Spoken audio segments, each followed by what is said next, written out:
Sir Bon, malungkot na araw po. At sa inyo mga kadayo. Ang kwento ng buhay ko na isasalaysay ko sa inyo ay may malungkot na kabanata. Maraming matatakot at baka nga hindi nyo matagalan hanggang dulo. Pero pipilitin kong maging mahinahon. Ako po si Ramon Sir Bon. At taga dito po ako sa bayan ng Rizal. Sa dulong bahagi. At hindi ko na babanggitin pa ang pangalan ng barangay namin. Hindi po lingid sa bayan namin na lumaganap ang pandemya taong 2000. Maraming kumalat na balita na tinamaan daw po ng kamalasan ang lugar namin dahil sa daming namatay na sanggol dito. Dahil sa maraming bayarang abortionist sa barangay namin. Malapit po kasi kami sa mga paaralan ng kolehiyo at mga pabrika. Kaya matao talaga ang lugar namin, Sir Bon. Hindi naglaon, hinuli naman ng mga pulis ang mga bayarang abortionist. At natakot na ang iba at nagtaguan na. Saksi ako sa naganap na hulihan at marami talaga ang nakulong. Hanggang isang pandemya nga ang dumapo sa mga kabarangay ko. At para ba itong signos? Bulungan ng mga matatanda dito sa amin, baka daw parusa yon sa mga kababaihang taga roon sa amin na nagpalaglag ng kanilang sanggol. Mga kabataan ang nagkasakit noon at halos sunod-sunod ang mga may sakit. Matataas na lagnat at nagsusuka. At ilang araw lang, puno na ang government hospital ng Rizal. May anak po ko 7 taon na nag-iisa lamang siya, Sir Bon. Dahil alam kong hindi ko kakayanin ang maraming anak. At asawa ko naman mahina din ang katawan. Kaya ayaw ko namang puwersahin siyang mag-anak ng marami. Kaya nang magka-pandemya, ang anak ko ang lagi naming inaalala. Wala kaming budget pampagamot dahil construction worker lamang naman ako. Buong tiwala naman ako na malakas ang pangangatawan ng anak ko at hindi siya magagaya sa kanyang mga kalaro. Pero ang pinakatatakhan namin, pag may gagaling na isang bata sa barangay namin, agad din may isang bata na itatakbo sa ospital.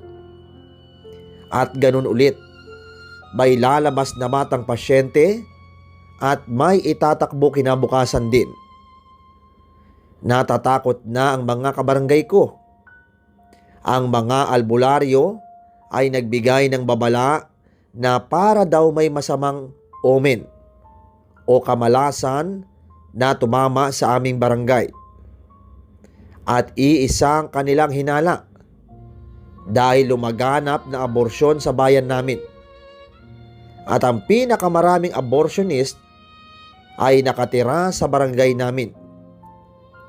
Balita pa ng mga tanod, dinudurog ng mga abortionist ang mga sanggol at itinatapon sa ilog. Nagkaroon pa ng usap-usapan na ang ilang ilog sa barangay namin ay may naririnig daw na iyak ng mga sanggol. May mga nakikita din daw ang mga kabarangay ko na nagtatakbuhang mga aninong nawawala sa dilim. Hindi yun gawa-gawa lang ng mga meron. Marami na ang nagpatotoo at kinabahala ng marami. Ang dating masaya at laging maraming dumadayong mga naliligo sa ilog namin ay biglang naging katatakutan na ito.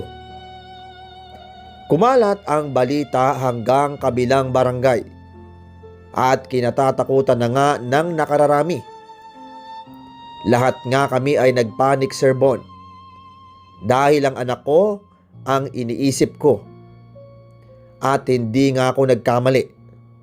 Nagkalagnat na rin ang anak ko at ayaw nang kumain. Halos mabaliw kaming mag-asawa. Ang iba naming kapitbahay ay nag-alisa na. Iilan na lang kami sa sityo namin na nananatili dahil wala naman kaming ibang pupuntahan. Gabi-gabi, dasal kami ng dasal ng asawa ko na sana madala ng gamot na galing sa center ang lagnat ng anak ko. Hanggang napagod na kaming tumawag sa lumalang sa atin. Nagtatampo na kaming mag-asawa dahil hindi na yata dinidinig ang dasal naming mag-asawa. Nanghihina na ang anak ko at habang tumatagal, nawawala na kami ng pag-asa. Wala kaming pera para ma-confine ang anak ko, Sir Bon. At hindi ko na alam saan lalapit. Nakakausap ko ang iba kong kakilala. At sila man ay walang tigil sa pagdarasal at sila man ay napapagod na rin. Bakit kailangan nating madamay sa kasalanan ng iba? Daing ng pinsan ko. Ako man ay marami ring katanungan. Hanggang isang gabi na naginip ako. Siguro dahil na rin sa puyat sa pagbabantay, magdamag sa anak ko, at pagod na rin sa trabaho. Sa panaginip ko, nasa tabi daw ako ng ilog, nagdarasal, nang biglang may papalapit sa aking anino at mabilis na bumulong sa akin na matutupad ang dasal mo. At para bang hindi ako nakaramdam ng takot. At kinabukasan nga, nawala na ang lagnat ng anak ko. At malakas na itong kumain. Agad akong nangamusta sa iba kong kapitbahay. At may sakit pa rin daw ang mga anak nila. At laking gulat ko naman nang nakita ko ang kapitbahay namin na buhat-buhat ang kalaro at kaibigan ng anak ko. Nahihirapan daw huminga at mataas na rin ang lagnat. Samantalang wala pa itong sakit noong nakarang araw. At kinagabihan, namatay na daw ang kaibigan ng anak ko. Kitang-kita ko ang lungkot ng anak ko nang malaman na hindi nakaligtas ang kapitbahay naming bata. Ewan ba, Sir Bon? Nagpayo ako sa mga kakilala ko na magdasal sa may ilog. Para bang may nag-uutos sa akin na ipamilita ko ang napanaginipan ko. At ang pinsan ko kahit daw kabaliwan na ay susundin niya ako. Agad nga itong nagtungo sa ilog at nagdasal. Kwento pa ng pinsan ko, kagaya ng panaginip ko, may bigla din daw siyang nakinig na bulong. Matutupad ang dasal mo. At gumaling nga ang anak ng pinsan ko. Pero kagaya ng kapitbahay ko, ang kapitbahay ng pinsan ko na batang babae, ay bigla din ang pagtaas ng lagnat nito. Dinala din sa ospital at dead on arrival din ito. Sa isip ko, nagkataon lang ba na pag may gumagaling na batang may sakit, may kapitbahay namang namamatay? Hanggang ikinalat nga ng pinsan ko ang pagdarasal sa tabi ng ilog. Marami nga ang sumubok at ang napunangan namin ng pinsan ko, Sir Bon.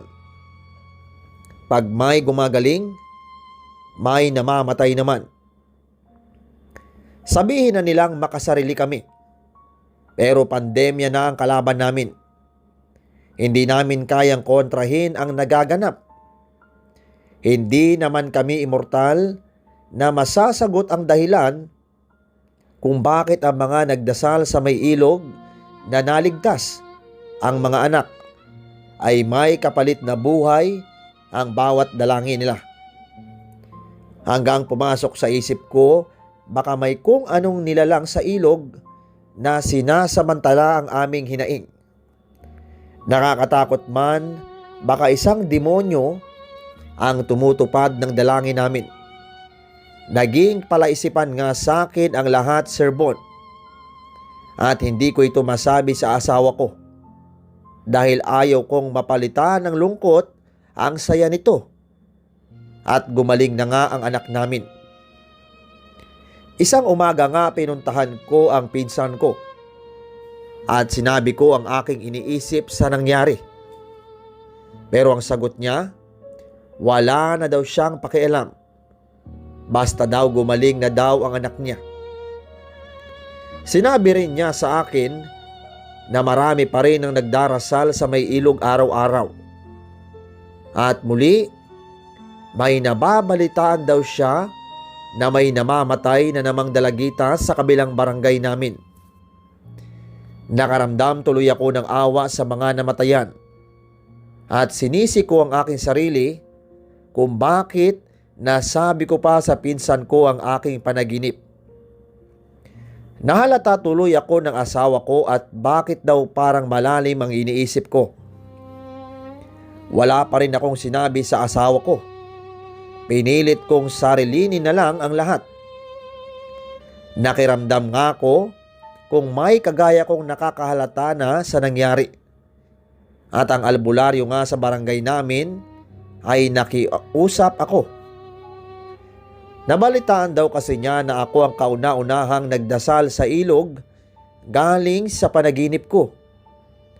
At sinabi niyang ako lang ang makakaputol ng nangyayaring kamalasan sa barangay namin. Ramon, kailangan mong bawiin ang dasal mo. Ang nakakarinig ng dasal mo ay isang uri ng demonyo na ang tawag namin ay agis. Demonyong kumakain ng mga kaluluwa. At pagdasal ka sa kanila, ang kapalit kaluluwa. Ani Caberto. Sinabi ko sa kanya na paano ko mapuputol gayong marami na ang napunta sa ilog at nagdarasal. At kahit sinong magulang ay gagawin yon kahit pa may kapalit. At sinabi ni Caberto sa karanasan daw niya, kundi ko daw babawiin ang dasal ko, hindi na daw aalis ang agis sa ilog namin. At habang buhay na ang kamalasan sa barangay namin. Sinabi pa ng albularyo na pag kinontra ko ang dasal, ipasok ko daw agad sa simbahan ng anak ko. Mag-iwan daw ako ng damit ng anak ko sa loob ng simbahan. At hindi na daw tatamaan ng sakit ang anak ko. Sinunod ko naman lahat ang bilin ni Caberto. Nagpunta ako sa ilog at nagdasal. At sinabi kong binabawi ko na ang dasal ko dahil maraming nadadamay at may Diyos akong pinaniniwalaan. Dahil sa takot ko ay umuwi agad ako at dali-dali kaming mag-ama patungo sa simbahan. Sinabi ng asawa ko na mauna na kaming mag-ama at isasara muna niya ang bahay namin. Malapit lang kasi ang simbahan sa bahay namin.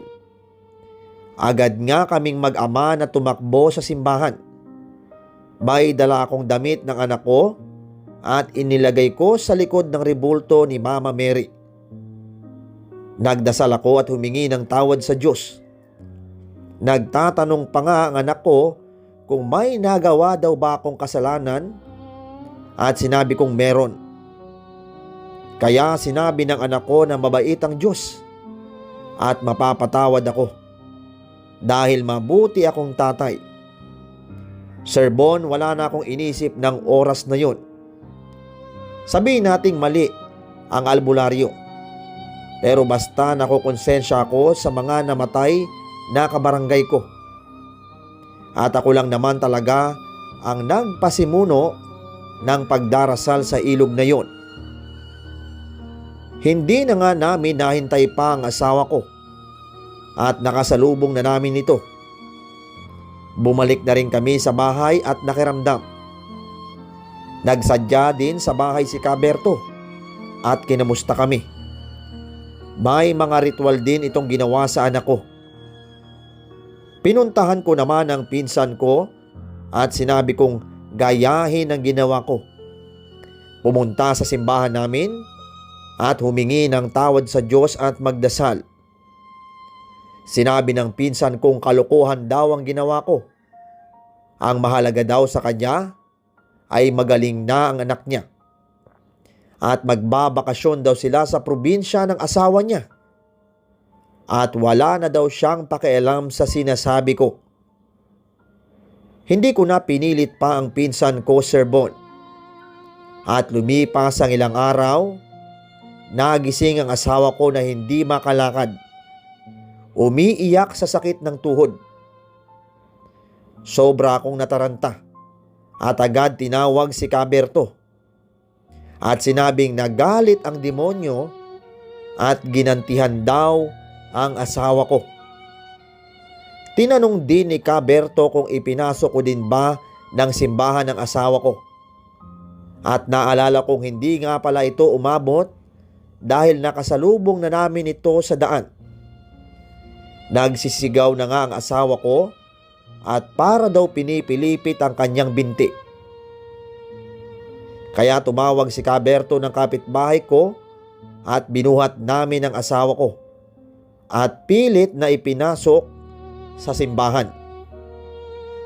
Bago kami makarating sa simbahan kung ano-ano ang aming naranasan. May nahuhulog na bunga ng nyog at may mga asong hinahabol kami at parang mga asong ulol. Doon ako natauhan na demonyo nga ang may kagagawan ng lahat ng kamalasan sa aming barangay. Inutusan naman ako ni Kaberto na para daw matapos ng lahat. Kumuha daw ako ng bato sa ilog at ipasok ko sa simbahan. Natatakot man ako para sa mag-ina ko. Tumakbo ako at hindi na lumingon pa. Hindi naman kalayuan ang ilog sa simbahan namin. At sa dami ng humarang sa aking mga paa, lumuluha ako at tinatawag ang pangalan ni Jesus. Nang makadampot ako ng batong kaya kong buhatin, sugatan ang binti ko dahil parang may humahampas na parang mainit na tali habang tumatakbo ako. Wala na akong pakialam pa. Inubos ko na ang lakas ko at nakapasok naman ako sa simbahan ng ligtas, dala ang bato. Pagpasok ko agad tumigil ang pagsigaw ng asawa ko. Nawala na daw ang sakit ng tuhod niya at nakalakad na ito. Agad naman kaming tinulungan ng mga pare na dumating galing kabayanan. At ang bato, may ginawa silang orasyon at sila na daw ang bahala. Bumalik kami sa bahay na pilit inaalis ang takot. Ayaw ko nang maulit ang nangyari. Sinabi naman ni Kabertong magtiwala lang sa lumalang sa atin. Kahit minsan kaming nagtampo sa kanya, hindi naman niya kami kayang pabayaan. Dumaan ang mga araw na gulat kami. May narinig na naman kaming huni ng mga ibon na dati namang wala. Sumisikat na ang araw at pakiramdam namin lumiwanag na ang buong barangay namin. Nabalitaan ko pa na ang mga kabataang may sakit ay gumagaling na. Wala na rin daw ang mga anino sa ilog na kinatatakutan ng mga taong nakasaksi sa kanila. Talagang napasok nga pala kami ng demonyo. Ang sabi nga ni Kaberto, demonyong agis ang kumakain ng mga kaluluwa. Totoo man o hindi sa aking nasaksihan, totoo nga pala sila. Sir Bon, naniniwala ako na kahit magtampo man tayo sa Diyos, hinding-hindi niya tayo pababayaan. Maraming salamat po, mga Kadayo Stories.